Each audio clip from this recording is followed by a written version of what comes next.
After discussing small intestine, now we will discuss about the large intestine. First of all, I will label the parts in the diagram and then I will give you the remaining information. Okay. So this part is appendix. This is cecum, ascending colon, transverse colon, descending colon, sigmoid colon, rectum, and anal canal. So this ascending colon 5 inches long, transverse 20 inches, descending colon 10 inches, and sigmoid colon 15 inches. Okay. Now, this large intestine, it extends from the cecum in the right iliac fossa to the anal to the anus. Okay. To the anus in the perineum.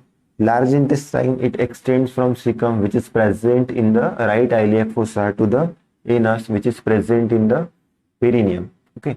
Now, what are the functions of large intestine? The functions of large intestine are the absorption of water from the fluid content and help to form the feces. Second, storage, lubrication, and expulsion of feces.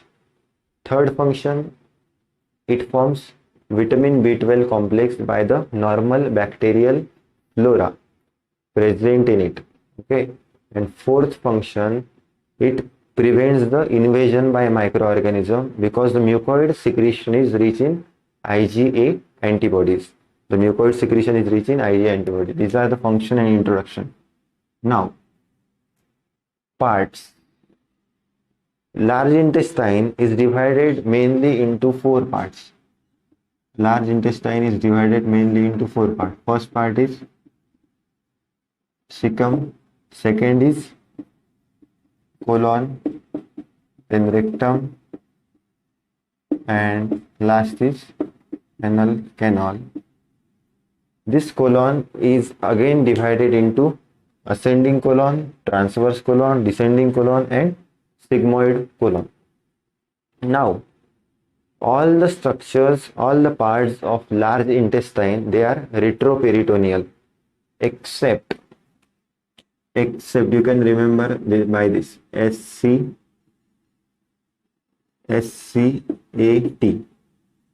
sigmoid colon, appendix, and transverse colon. Sigmoid colon, appendix, and transverse colon. Sigmoid colon, appendix, and transverse colon.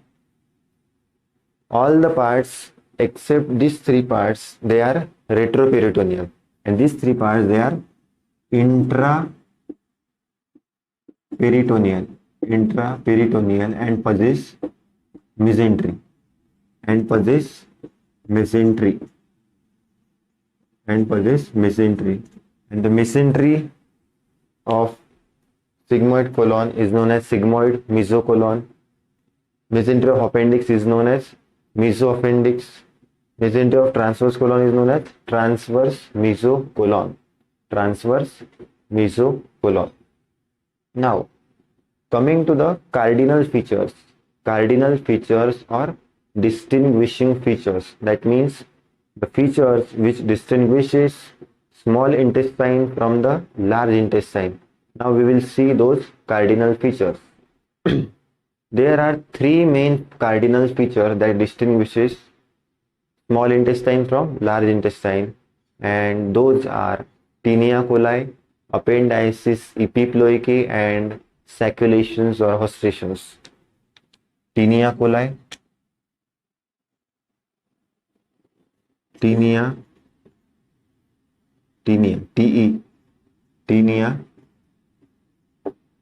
coli, appendices epiploicae, appendices, epiploiky, and third one is saculations.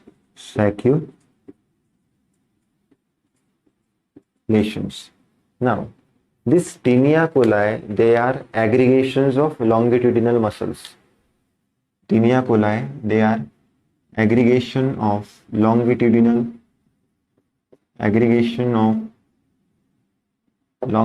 muscle, and they are absent in appendix and rectum. Absent in appendix and rectum. Okay. And this appendices epiploiky, they are fat-filled peritoneal pouches, and they are absent in RAC, that is rectum, cecum, and appendix. Fat-filled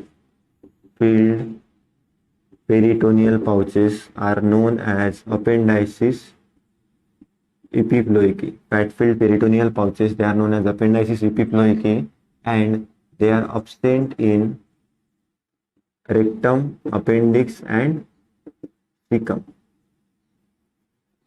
Rectum, appendix, and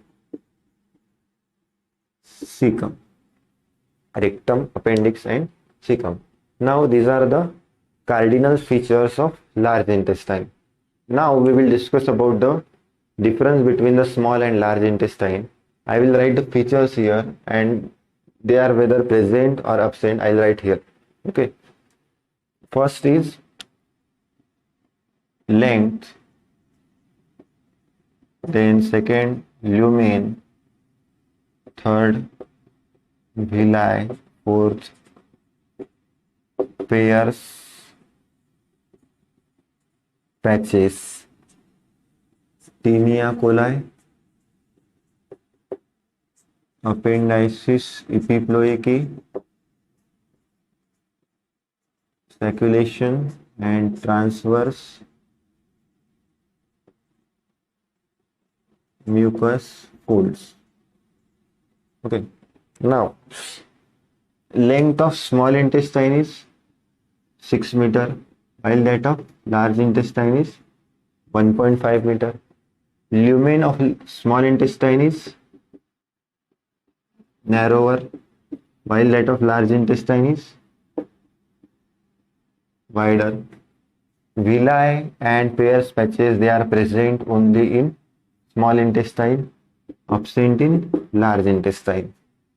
And this tinea coli, appendices epiploiky, and saculations, they are present in large intestine while they are absent in small intestine. Now the last point, that is transverse mucous fold. These transverse mucous folds, they are permanent in small intestine and they are temporary in large intestine. In small intestine, these transverse mucous fold, they are not obliterated by the distension of gut, while in case of large intestine, they are temporary and they get obliterated by the distension of gut. So I'll write here permanent and obliterated. Permanent and obliterated by distension of